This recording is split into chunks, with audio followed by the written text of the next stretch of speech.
Good afternoon, ladies and gentlemen. It's an honor for me to be here today with you all. My name is Ruben Alvarado, as you already know. And I work for ReadyOne Industries, one of many associate nonprofit organizations under the ReadyOne program. There are probably a few things you initially notice about me. I'm in a wheelchair, and I'm disabled. And two, that I am a proud Texan, born and raised and educated in Texas, in the country of Texas, so that's good. But I'm here today to tell you some things that you don't know about me. And how the ReadyOne program is responsible for having me speak to you all today. And it has changed my life. I grew up in El Paso, Texas, as the eldest of 8 children, 5 boys, 3 girls. As you can imagine, that was an interesting childhood. I got my first job at the age of 6 years old as a grease monkey working on 18-wheelers. I would watch and re-grease the fifth wheel on these vehicles. This was no easy task for a 6-year-old, but I was a tall kid, and I could easily reach up and do the work. The extra cash helped my family. One day when I was 8 years old, I was crossing, I ran across a person who impacted my life. And he became a very good friend of mine. As I walked home, I saw an old man who had fallen on the side of the road. I helped him up and assisted him home. We became very good friends. After that, I would stop by after school often to visit him. He would tell me about World War II, stories about his time in the 13th Airborne. This really interested me, and I kept thinking, this is what I want to do. I want to jump out of perfectly good airplanes. After this, I became almost obsessed with the World War II and planes. And Boeing, you guys from Boeing, you guys are responsible. When I was a kid, I used to get pictures of all the airplanes they used to make. I would go through the library and read up on as much as I would possibly could. I would watch film reels on it too. I think at one point I would read and borrow 20 books a month from the library to learn as much as I could about airplanes and World War II. The old man encouraged me to join the service when I got old enough, and that's just what I did. I joined the Army, 101st Airborne. When I was 18, I would always say that was when I became a real man. This is where I learned discipline and honor. In the honor first, we consider ourselves separate and elite from the rest. We were all like brothers. You know that show, Band of Brothers? Well, that's how we are. That is what we felt like, and we still do today. I was initially stationed in Fort Carson, Colorado in 1959. Then I was transferred to Fort Campbell, Kentucky. This is where the fun stuff started. We started learning how to jump out of planes, put on parachutes, run like heck. Then I was transferred to 14th Field Artillery.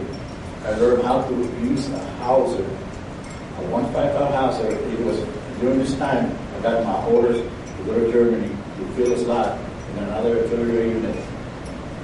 I was there for almost a year before I got my orders to return to state for 6 months of leave. A bunch of us got on an airplane to return home when a colonel and an MP pulled us off the plane and told us we would be getting on a boat instead. There were about 286 soldiers on that boat with us. It wasn't until we were about 10 miles away from the coast that we realized we were on our way to Vietnam. There is a lot that I could say about that time, but I would rather not.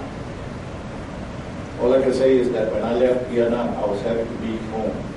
I was saddened by how people treated us when we got back. No one would talk ill of me, and God gave me the strength to not to get angry and to get the hurtful things certain people would say to me. The big question is, what am I going to do when I get to civilization? I got back home to El Paso. I worked various jobs. I did mechanical work as a gas station attendant, electrical work at auto manufacturer. Then I worked at Calstas copper refiner until I fell and injured my leg in 1971. Because of this injury, I could not get a doctor's release to go back to work. So I decided to go get my GED and attend El Paso Community College. On the GI Bill, where I majored in automotive technology. I did so well, I ended up teaching classes there for almost 3 years after that. I worked many different jobs along the way and got tired of being a mechanic. Evidently, I used my big size to work security for various banks, gas halls, and IRS. And then I ended up becoming a bodyguard, if you can believe that. Yes, I guarded various dignitaries, politicians, but I also guarded celebrities like George Strait, along with Burt Reynolds, Dolly Parton, and the cast of the best little whorehouse in Texas. And they were filming in Looking Buck, Texas.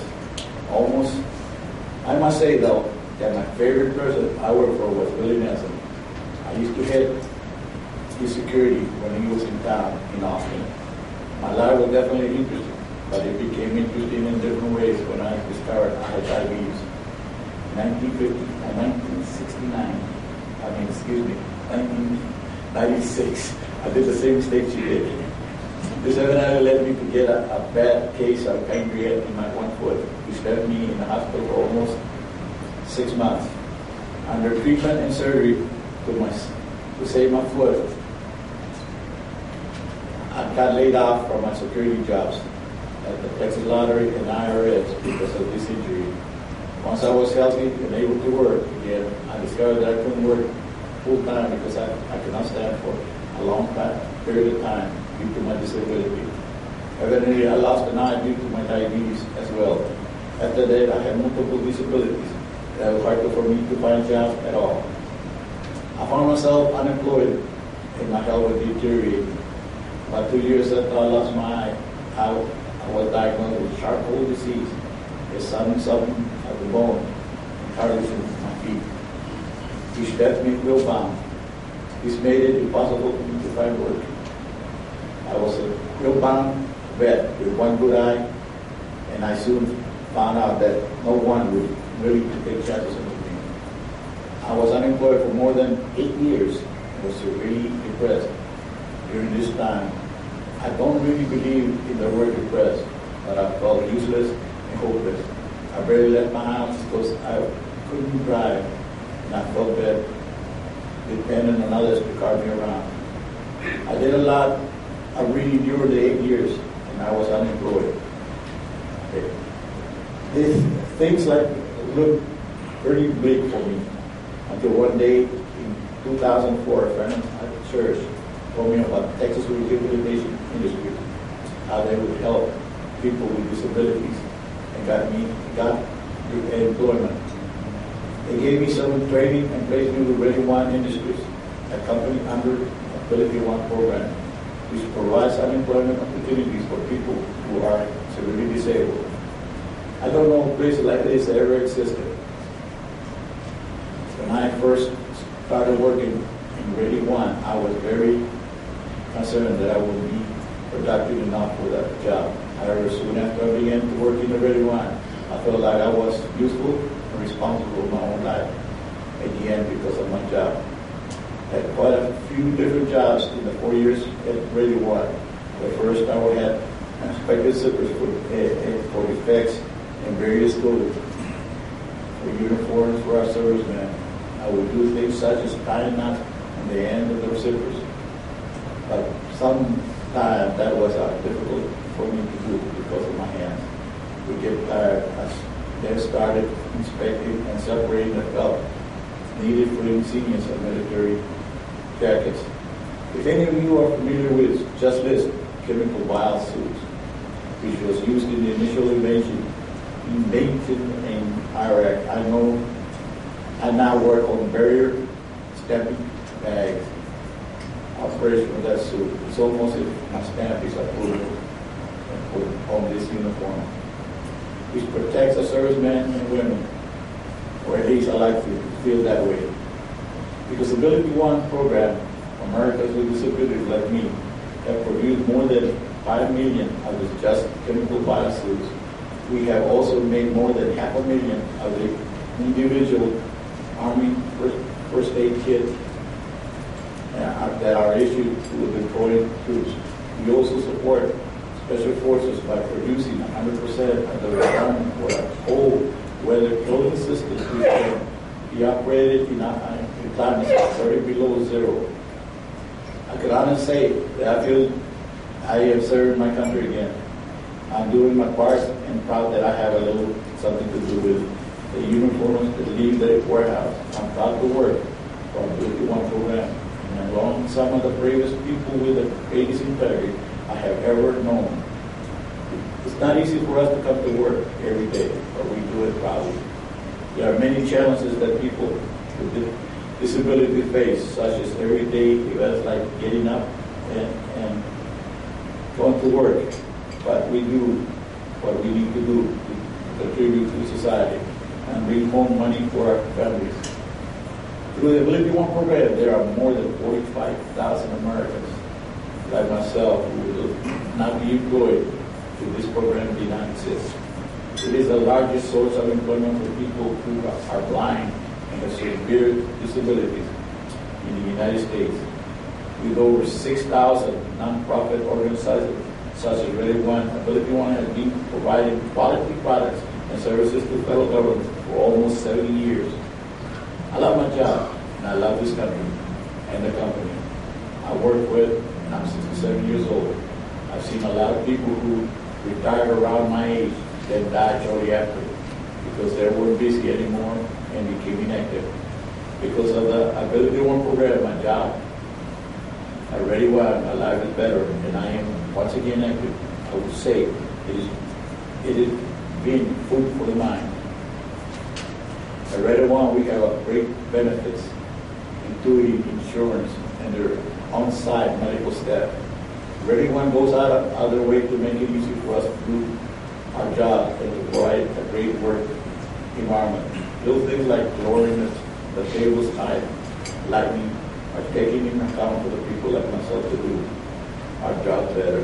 At ReadyOne, they make work accessible to people with disabilities. The management there is made out of beautiful people, and I'm proud to serve the ReadyOne, the AbilityOne program in my country once again. Again, I'll stress it hard. AbilityOne is one of the greatest things this country has ever had, and I pray to God that it will always be here for us.